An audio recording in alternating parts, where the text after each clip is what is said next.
1월 23일 야고보서 5장 1절로 6절 말씀을 가지고 말세에 쌓은 재물이다 라는 제목으로 함께 말씀을 나누겠습니다. 작년 8월에 시작한 야고보서 강해가 드디어 마지막 장에 이르게 되었습니다. 야고보서는 전체적으로 반복되는 특정한 몇 가지 주제가 있었습니다. 로마의 핍박으로 인하여서 흩어졌던 디아스포라 유대인들을 위한 편지이지만 행함이 있는 믿음과 관련되어진 주제들을 1장부터 반복하면서 확장하였고 이제 5장에서 결론을 맺게 됩니다. 그 중에 한 주제가 이 그리스도인의 물질관에 관한 내용입니다. 특별히 부자들에 대한 권면을 야고보서는 행함이 있는 믿음과 연결하여서 설명하여 왔습니다. 예를 들면 1장 10절 이하에는 부자들의 교만을 경계하였고 2장 1절 이하에서는 공동체 내에서 부한 자들에 대한 특별한 혜택과 반대로 가난한 자들이 받게 되는 하나님의 축복에 대해서 다루고 있습니다. 4장 13절 이하에서는 부자들의 허탄한 자랑을 꾸짖었는데 야고보 선생은 그 당시 교회 공동체 내에 있는 부유한 자들을 향하여 진심 어린 권면을 하고 있음을 알 수 있습니다. 오늘 읽었던 5장은 4장 끝부분과 연결되어지는 부자들에 대한 마지막 충고를 기록하고 있습니다. 그렇습니다. 우리들 대부분은 오늘 본문을 읽으면서 자기 자신이 부자가 아니라고 생각할 수 있습니다. 그래서 오늘 말씀은 내게 해당되지 않아. 나는 가난하니까. 나는 부자가 아니니까. 이렇게 생각할 수 있지만 우리는 싫든 좋든 자본주의 사회 속에 살면서 끊임없이 부자가 되고 싶은 욕망을 갖고 있습니다. 그러므로 오늘 본문은 단순히 부자들에 대한 경고가 아니라 이 땅 가운데 그런 부자가 되고 싶은 욕심, 물질에 대한 탐욕이 끊임없이 우리 속에 있는 그리스도인으로서 이 땅을 어떻게 살아가야 할 것인가? 다시 말하면 그리스도인의 성경적인 물질관과 관련이 있는 야고보 선생의 권면으로 함께 말씀을 묵상하기를 원합니다. 야고보서에서는 2번 사용되어진 들으라 라는 이 명령령이 오늘 본문에도 기록이 되어 있습니다. 딱 2번 기록이 되어 있는데 이 들으라 라는 이 말씀은 앞으로 나올 내용의 중요성을 강조하면서 독자들 혹은 청중들로부터 주의를 집중시키고자 하는 수사학적 표현입니다. 우리는 지금 문자로 기록되어진 성경책에 기록되어 있는 야고보서를 우리가 읽고 있지만 사실 1세기 초대교회에서는 편집들을 읽어주는 예배 시간에 공동체 앞에서 성경을 대신 읽어주는 대독하는 그런 사람들이 있었습니다. 그러므로 그들을 통해서 들으라 라는 명령을 기록하고 있는 이유는 지금부터 할 내용을 자세히 주의 기울여서 그렇게 들으라, 아주 중요한 내용이다. 우리 호주식으로 말하면 쌍따옴표죠. 강조하는 그런 의미를 가지고 있습니다. 그런데 공교롭게도 들으라라는 이 명령이 야고보서에 2번 사용되어졌는데 2번 다 부자 혹은 사업을 해서 물질을 벌기 위해서 1년을 계획하고 멀리 어디를 가려고 하는 그런 사람들에게 이 말씀을 하셨다는 겁니다. 그러므로 야고보 선생이 특별히 야고보서에서 강조하고 싶은 주제는 바로 물질에 관한 내용, 특별히 믿는 자들의 그리스도인의 물질에 관한 태도를 강조하려고 하는 것을 알 수 있습니다. 오늘 본문의 1절의 말씀은 마치 부자들에 대한 저주처럼 들리죠. 들어라 부한 자들아 너희에게 임할 고생으로 말미암아 울고 통곡하라. 이것은 마치 축복이 아니라 저주처럼 들립니다. 이스라엘 백성들은 부자에 대한 편견을 가지고 있었습니다. 창세기에 기록되어져 있는 아브라함이나 야곱, 이삭, 요셉 모두 부자였습니다. 그래서 부자들은 하나님의 축복을 받는 사람이고 그들이 가진 넉넉한 소유가 하나님의 사랑을 받는 증거라고 이스라엘 백성들은 일반적으로 인식을 했습니다. 그런데 예수님께서 그러한 편견을 정면으로 반박하셨습니다. 마태복음 19장 16절 이하에 보면 부자 청년이 예수님의 제자가 되겠다라고 찾아왔다가 그냥 되돌아가는 사건이 기록되어 있습니다.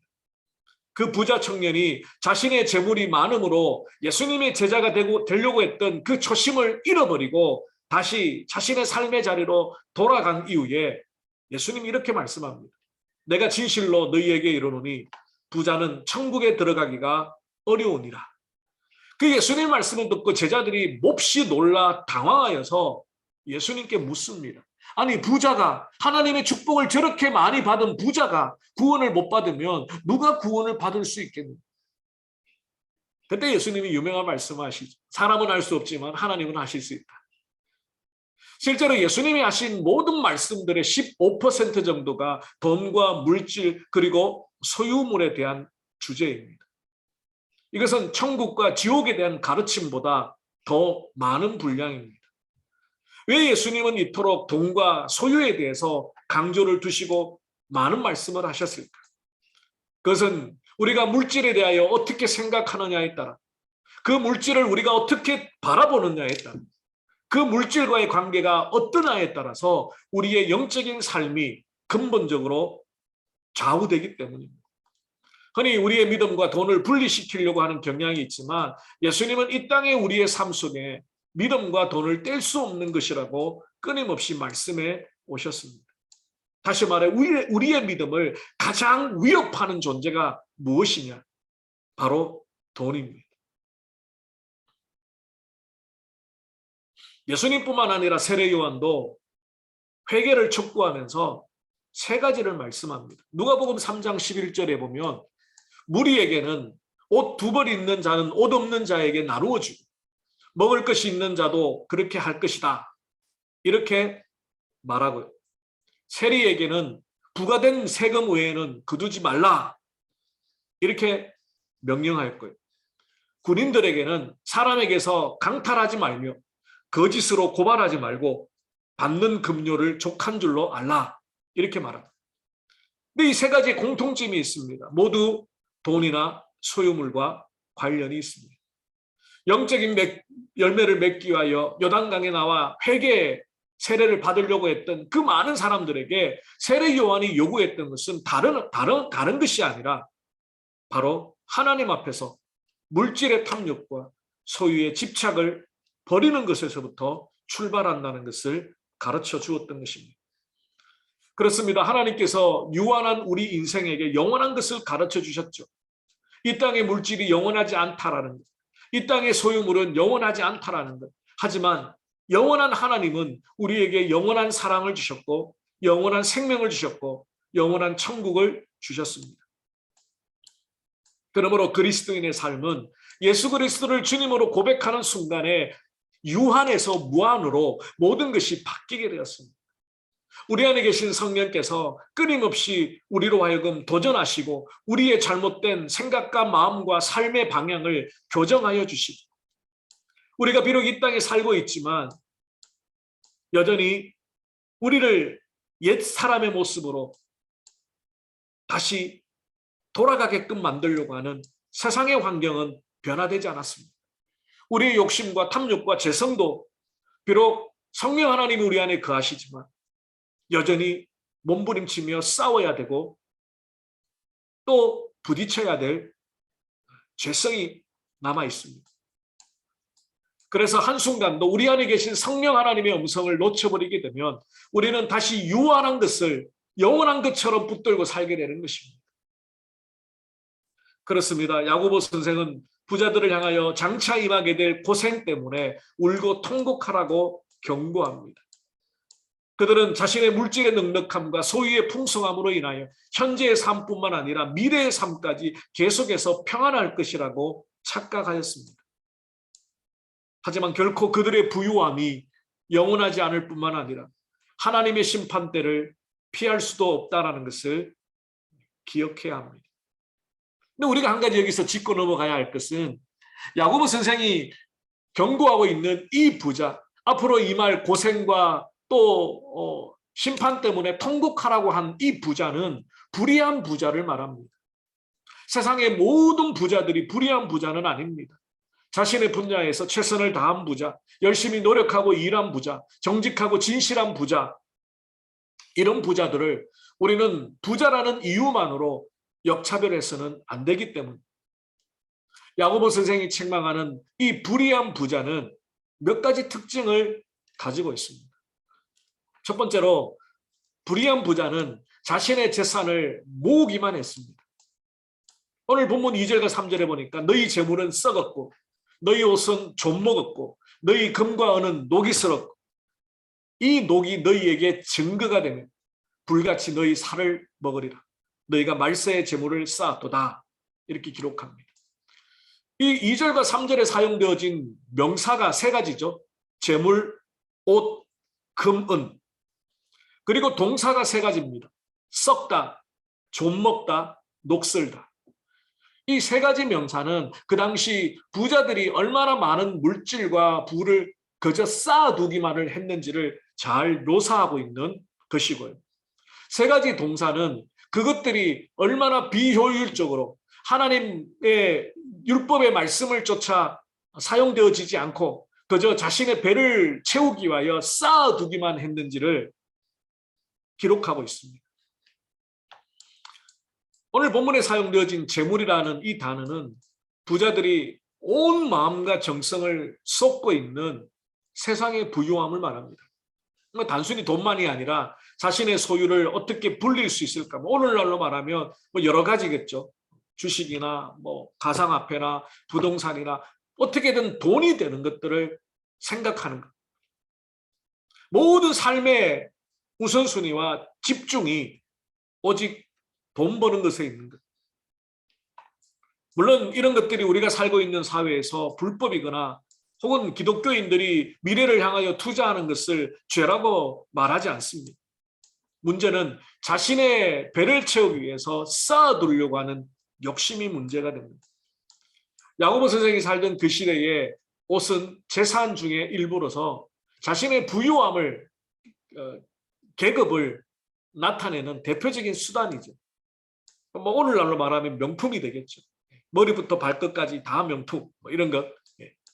그 시대에도 부유한 사람들은 그런 옷을 고가의 옷을 비단의 옷을 입음으로 자신의 신분을 자랑하고 드러내기를 원했다는 것.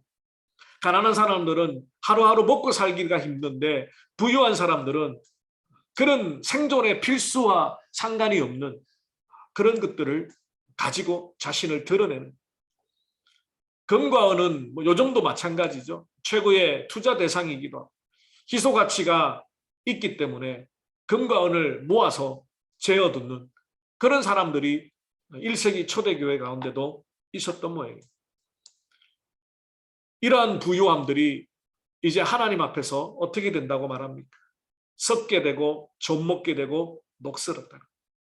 이 세 가지 단어가 동사가 사용되어진 이 시제는 헬라어에서 예언적 완료형이라고 사용되었습니다. 이것은 먼 미래의 일이 아니라 현재 지금 벌써부터 일어나고 있는 일을 강조하는. 그러니까 부자들은 자신의 재물과 옷과 금과 은을 모아두었지만 하나님이 보실 때는 이미 그것들이 썩었고 좀 먹었고 녹슬었다는, 아무 쓸모가 없게 되었다는 겁니다. 부자들의 부유함이 썩었고 좀 먹었고 녹슬었다는 건 실제로 그렇다는 게 아니라 하나님의 관점에서 평가하신 비유적인 표현이죠. 자신들이 붙들고 있는 물질과 좋은 옷 그리고 금과 은이 사실은 하나님 앞에서 아무런 쓸모가 없는 것들이라는 겁니다. 사람들 앞에서는 뭔가 이루고 누리고 있는 것처럼 보이고 안락하고 편안한 삶을 살며 남들의 부러운 시선을 받고 우쭐거리며 살았지만 하나님의 심판대 앞에서는 아무런 의미가 없다는 것. 우리가 구원받는 것. 우리 지율학교 때 여름 성경학교 되면 그런 찬양하죠. 돈으로도 못 가요. 힘으로도 못 가요. 오직 예수 그리스도를 나의 주님으로 영접한 자 하나님의 나라에 갑니다. 돈으로 천국 가는 게 아닙니다. 명품 옷으로 천국 가는 게 아닙니다. 쌓아둔 금과 은으로 천국 가는 게 아닙니다. 그러므로 불의한 부자들의 첫 번째 죄악은 하나님이 축복으로 허락하신 물질의 부유함을 가지고 오직 자신의 탐욕만을 위해 모으고 쌓아둔 이것이 불의한 부자의 모습이었다는 겁니다. 가난한 자를 돕고 선한 일에 사용하고 이웃을 돌보라는 부자에게 주신 하나님의 축복을, 하나님의 의무를 그들은 무시하고 그저 자신의 배를 채우려고 했다라는 것을 지금 야고보 선생은 경고하고 있는 것입니다. 두 번째로 불의한 부자는 자신의 일꾼의 품삯을 착취하였습니다. 본문 4절에 보니까 보라 너희 밭에서 추수한 품꾼에게 주지 아니한 삭이 소리 지르며 그 추수한 자의 우는 소리가 만군의 주의 귀에 들려느니라 이렇게 기록합니다. 그렇습니다. 불의한 부자는 자신의 밭에서 일하는 품꾼에게 정당한 대가를 지불하지 않는 방법으로 자신의 부를 축적했음을 알 수 있습니다. 여기서 주지 아니하다라는 단어는 속이다라는 의미를 가지고 있습니다. 단순히 형편이 안 되어서 그 월급을 주지 못한 게 아닙니다. 온갖 거짓말로 속이고 미루어 핑계를 대어 결국은 떼먹기 위해서 또 제값을 쳐주지 않고 속이고 조금만 주거나 하는 악한 행위들을 의미하는 겁니다. 인간에게는 이런 속성이 있습니다. 죄성이 있습니다. 남에게 주는 그 품삯이 아까운 거예요. 자신을 대신하여서 논을 갈아주고 밭을 갈아주는 그 품삯이 아까운 거예요.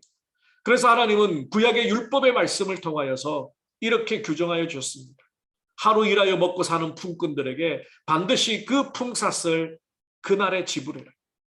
레위기 19장 13절 말씀입니다. 너는 내 이웃을 억압하지 말며 착취하지 말며 품꾼의 삭을 아침까지 밤새도록 네게 두지 말라. 그날 저녁에 주라는 겁니다.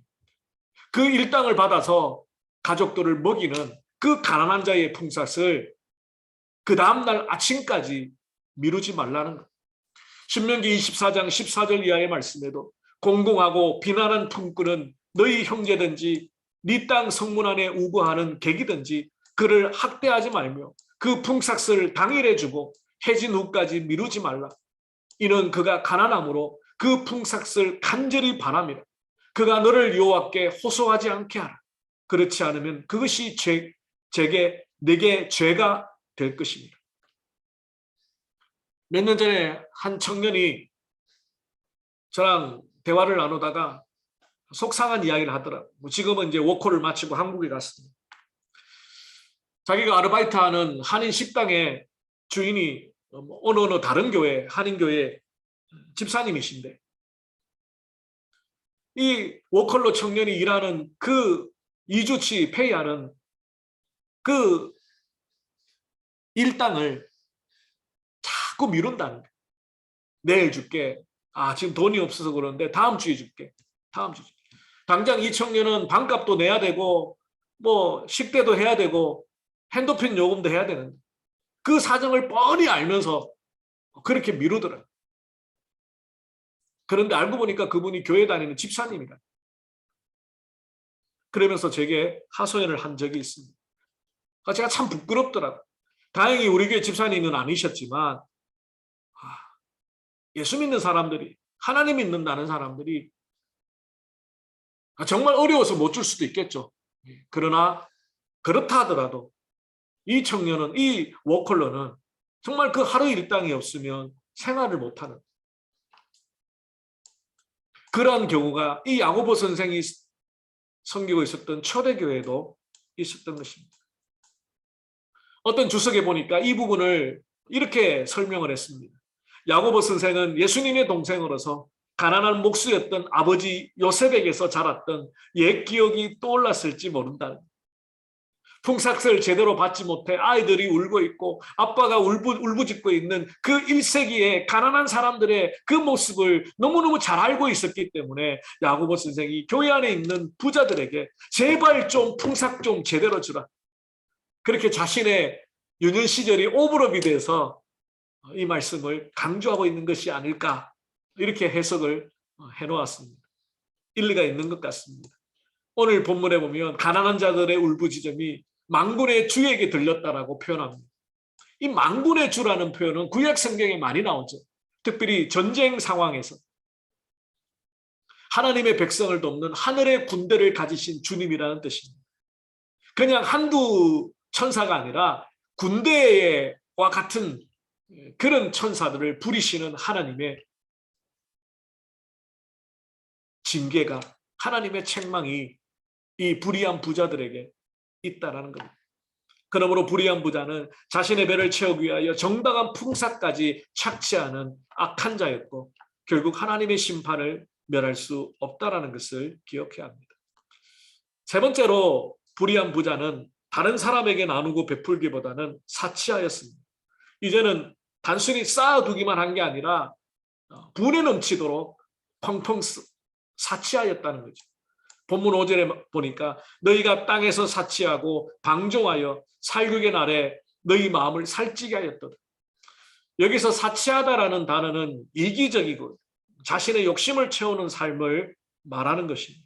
방종하다라는 단어도 비슷한 뜻인데 이 단어는 쾌락적이고 육체적인 방탕을 더 포커스해 둡니다. 이러한 두 단어들의 특징은 일반적으로 물질이 넉넉해지면 저지르게 되는 보편적인 죄악입니다. 가난하여 열심히 일하고 조금씩 저축하여 내 집 장만의 꿈을 이루던 사람이 하루아침에 큰 로또에 당첨이 되면 급격한 타락과 방탕의 삶을 페인처럼 살다가 결국에는 불행하게 되었다라는 기사를 종종 보게 됩니다. 물론 모든 사람이 다 그렇지는 않습니다. 그러나 많은 경우에 그 물질을 방탕하다가 결국에는 인생이 오히려 더 불행해지게 됩니다. 우리가 잘 아는 탕자의 비유에 나오는 둘째 아들도 마찬가지. 아버지의 유산을 다 탕진하고 그는 인생을 망쳤다가 결국 아버지께로 돌아오게 되죠. 나는 만약에 로또가 1등 되면 절대로 그렇게 살지 않을 거야. 나는 절대로 그렇게 불행하게 내 인생을 마치지 않을 거야 라고 생각하지만 평소에 하나님 앞에서 올바른 물질관을 세워두지 않으면 몇 달, 몇 년이 못 가서 이전보다 더 황폐한 삶을 살 수밖에 없는 것이 우리의 연약함입니다. 그렇습니다. 하나님을 무시하고 이웃을 짓밟으면서 자신의 마음만 살찌우던 사람에게 살육의 날이 있음을 기억해야 합니다. 야고보 선생은 아주 끔찍한 단어를 사용하고 있죠. 요한 웨슬리는 마음을 살찌우기 위해서 돈을 쓰면 안 된다라고 주장했습니다. 육신의 정욕과 안목의 정욕과 이생의 자랑을 채우기 위해서 돈을 쓰는 것은 사치요 방종이기 때문에 그는 사치한 음식, 사치한 의복, 사치한 가구를 사용하지 말라고 경고했습니다. 사치스러운 삶을 멸시하고 꼭 필요한 것으로 만족하라고 했습니다. 그 이유는 첫 번째는 돈을 낭비하지 않고 하나님을 위해서, 이웃을 위해서, 가난한 자를 위해서 사용하기 위해서. 둘째는 내 속에 있는 욕망이라는 괴물을 키우지 않기 위해서라는 것. 사람은 참 욕심이 많습니다. 저를 포함해서. 자꾸만 더 좋은 것, 더 큰 것, 더 멋진 것, 그것을 살려고 하는, 그것을 소유하려고 하는 욕망들이 내 속에서 점점 커지고 있기 때문에 꼭 필요하지 않는 것에 돈을 쓰기 시작하면 꼭 필요하지 않는 것도 점점 더 갈구하게 되는 것이 우리의 본성이기 때문에 그러면서 사치하고 방종하면 그 욕망이 채워지는 게 아니라 오히려 그 욕망이 더 커지게 됩니다. 그러므로 아무리 더 가지고 더 누리고 한다 하더라 우리의 마음의 배는 더 고파집니다. 우리의 삶 가운데 물질과 재물이 결코 목적이나 목표가 되지 않아야 함을 다시 한번 기억해야 합니다. 특별히 하나님의 백성들은 사치와 방종과 방탕과 향락과 거리가 먼 하나님의 거룩한 백성. 그렇다고 모든 그리스도인들이 가난하게 비굴하게 아무런 저축이나 투자도 하지 말고 살아야 한다는 것은 아닙니다. 하나님이 주신 은혜와 믿음의 분량대로 우리에게 맡기신 물질을 선하고 아름답게 사용하라는 그 하나님의 뜻을 우리의 마음에 새겨야 한다는 것입니다. 마지막으로 불의한 부자는 다른 사람의 것을 빼앗기 위해 악한 일을 행하였습니다. 오늘 본문 6절에 보면 너희는 의인을 정죄하고 죽였으나 그는 너희에게 대항하지 아니하였다 이렇게 기록합니다. 부자들은 자신의 부유함을 더욱 쌓기 위해 아무런 죄가 없는 의로운 사람까지 정죄하며 죽이게 되었습니다. 여기서 의인을 예수님으로 해석하기도 하고요. 학자들을 따라 혹은 야고보 선생이 이제 몇 년 뒤에 순교하게 되는데 이 순교할 자신이라고 해석하는 학자도 있습니다. 그러나 일반적으로 가난하지만 하나님의 말씀대로 살려고 하는 의로운 그리스도인들이다 라고 해석을 하게 됩니다. 우리는 이 대목에서 바세바를 취하기 위하여 자신의 충신 우리아까지 살해하게 되는 다윗을 떠올리게 됩니다. 정욕이 다윗을 지배해버리니 다윗의 삶을 망가뜨려 하나님과의 관계를 망가뜨려 마찬가지로 물질이 부자들을 지배해버리는 모습 별반 다를 것이 없습니다. 돈이 되는 일이면 불법도 마다하지 않고 심지어 살인까지 저지르는 무서운 괴물이 되어버렸기 때문입니다. 아무런 저항도 대항도 반항도 하지 않는 의인을 향해 힘없는 그 믿음의 의인을 향해 자신이 가진 권력과 금권을 가지고 자신의 욕망을 채우려고 하는 불의한 부자의 모습은 하루아침에 만들어진 것이 아니라 돈이라는 바이러스에 점차 마비되어 버린 좀비의 모습이 바로 불의한 부자의 모습이 아닐까 생각합니다. 사랑하는 성도 여러분, 말씀을 정리하겠습니다. 부자들에 대한 경고의 가장 핵심의 구절은 3절 하반절의 말씀이죠. 너희가 말세의 재물을 쌓았도다. 우리 주님이 오실 날이 2000년 전보다 더 가까워졌습니다. 자신의 물질의 넉넉함을 얼마든지 하나님의 나라를 위해 한 영혼을 구원하는 일에 사용할 수 있음에도 그저 쌓아두었던 어리석은 부자, 자신의 품꾼에게 주는 품삯조차 아까워하며 사치와 방탕으로 자신의 욕심을 채웠던 부자들, 가난하지만 의롭게 살려고 몸부림쳤던 의인들까지 정죄하고 죽임으로 물질을 빼앗으려고 했던 부자들, 하나님은 그들을 반드시 심판하신다라고 야고보 선생은 경고하고 있습니다. 우리는 비록 그러한 불의한 부자는 아니지만 우리에게 주신 물질을 얼마나 하나님이 기뻐하시는 뜻을 따라 사용하려고 몸부림치고 있는가. 행여나 말세에 우리는 무엇에 관심을 갖고 무엇을 쌓으며 무엇을 위해 살아가고 있습니까? 예수님의 말씀처럼 하늘의 보화를 쌓아라. 우리의 재물은 하나님이 주신 선물이기에 하나님의 뜻대로 사용해야 합니다. 필요 이상으로 재물을 쌓는 것, 남의 것을 내 것으로 빼앗는 착취, 하나님이 주신 것을 나만을 위해 살찌우는 사치, 그리고 남들을 억울하게 하더라도 쌓으려고 하는 부정과 부패. 오늘 이 시간에 우리의 마음 중심에 있는 성경적인 물질관을 다시 한번 바르게 세우고 오늘 이 시간에 우리의 쌓아둔 재물을 향하여 주님의 안타까운 탄식이 없기를 바라는 마음으로 함께 하나님의 말씀을 묵상하였습니다. 기도하겠습니다. 살아계신 주님 감사합니다. 너희가 말세의 재물을 쌓았도다. 주님, 우리가 우리의 삶을 살며 무엇이 우리의 진정한 기쁨이며 우리가 무엇으로 진정 행복을 누리고 있습니까? 그것이 물질이 아니라 재물이 아니라 돈이 아니라 하나님이기를 소망합니다. 주님, 마지막 때에 주님 오실 날이 더욱 가까운 이때에 우리가 종말론적인 신앙을 살되 우리에게 주신 물질을 가지고 하나님의 영광을 위하여 하나님의 말씀대로 가난하고 연약한 자들을 위하여 어떻게 나누고 베풀며 우리의 삶이 하나님 앞에 합당한 삶으로 드려질지를 고민하는 귀한 시간 되게 하여 주시옵소서. 행여나 우리 가운데 물질의 연약함으로 인하여 공고한 가운데 어려운 가운데 있는 성도들이 있습니까?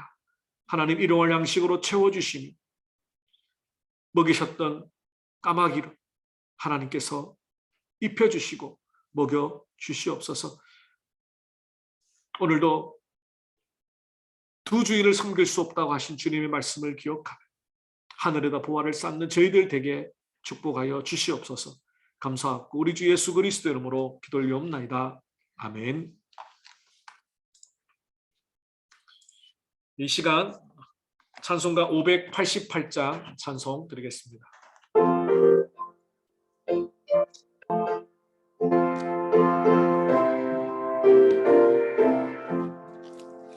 없는 많은 새를 보라 농사하지 않으며 곡식 모아 못간 안에 들인 것이 없어도 세상 주관하는 주님 새를 먹여주시니 너희 먹을 곳을 위해 그